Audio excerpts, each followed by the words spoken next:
Live from Los Angeles, welcome back to Good Morning LaLa. And we're so excited to welcome filmmaker and activist Nathan Spiteri to the show. Good morning, Nathan. Thanks for being with us. Lovely being here. You have an incredible mission.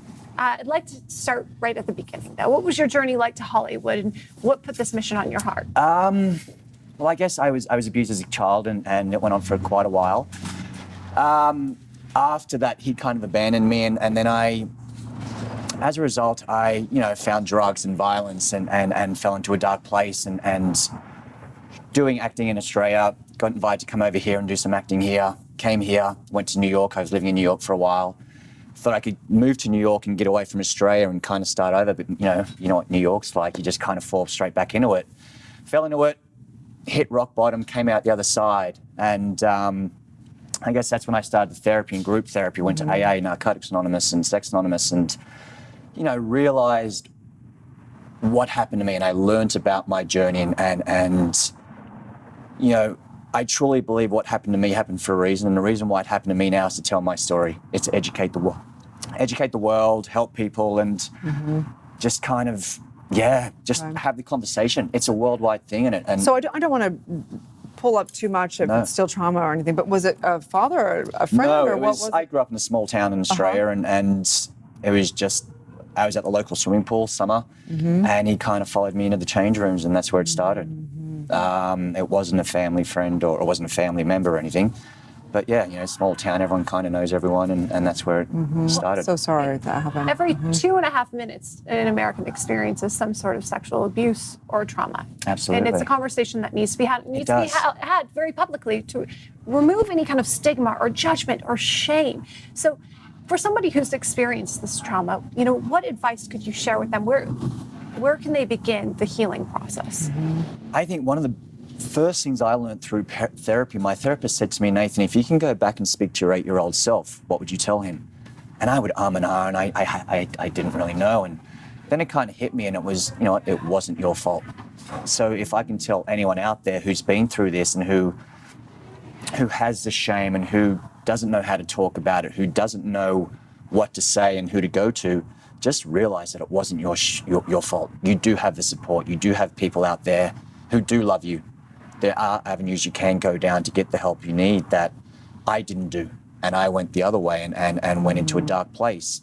So I think the most important thing is to realize it wasn't your fault. And I think the most important thing now is for parents and for people to educate children, is to let them know that, again, it's not their fault. They can say it. They're not going to get in trouble.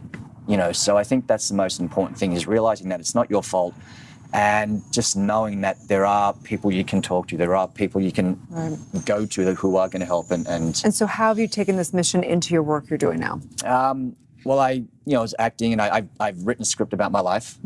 I was a keynote speaker at the 7th Annual Child Abuse Conference in Wisconsin. So I've written this script, and for me, it's just about, like I said, it's about educating people, getting the story out there, and it's it's very raw, it's very dark, it's very real, because that's what it is. Right. I didn't write it to sugarcoat it for Hollywood, or if I offend some people, so be it, because that is real life. It's not an easy life. It's not you a said simple... when the incident happened, and then you were speaking about him, and then you said, and then he abandoned me. What did you mean by that?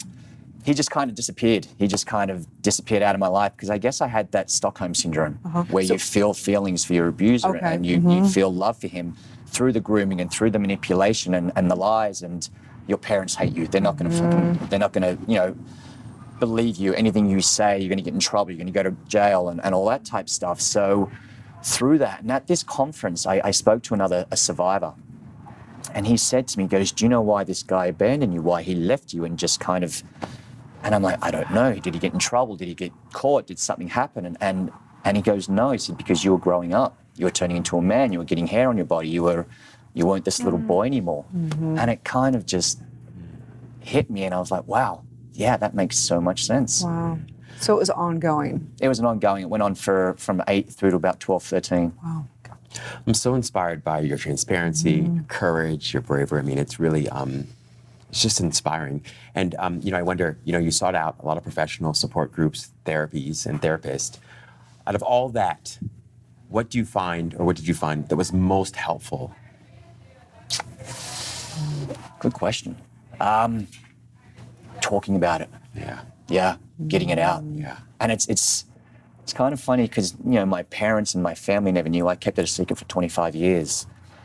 And it was always easier to talk to strangers about it because I know I'm going to talk to you about it and then I'm going to go and I'm never going to see you again. So it was always easier in that regard. So that's why therapy was such a good thing. Therapy saved my life because I could just go and sit and talk about it and let it all out. And that's kind of where the script came from, evolved, because my therapist I wasn't able to talk about it. So he would always say, just write it down. Go home, write this stuff down, come back next week and we'll talk about it. Yeah. So I had all these pages and all these paragraphs of what I did and what I went through and where I was, and spoke to some very good friends of mine and my therapist, and they're like, Nathan, you have an amazing story here.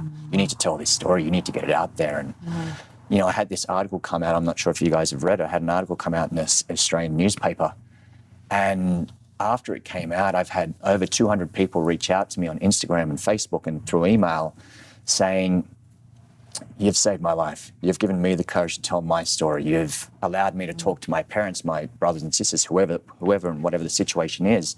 So I know that was just through an article in Australia. So, the reach that this film could have and the effect it could have on the world. And it is a worldwide thing. It is still such a taboo thing. And we need to have the conversation. Right. And it is difficult, but, we need to start somewhere. Thank you for being so transparent, really, truly. Please tell everyone where they can find and follow you and reach out to you for support. I guess my Instagram, Nathan Spiteri. I have a website, nathanspiteri.com, where I've got people who are unable to tell their story and who have no one to talk to. They can write into my website and just write their story down and share it that way. So important. So I've had a lot of people start doing that as well. So just Nathan Spiteri, I guess. I love that. Yeah, I think it's so important because we hear about the women all the time, but we rarely hear about the men. We rarely hear about the men. So thank you so much for being that voice for helping others. So thank you very much. Absolutely. Stay tuned. We'll be right back.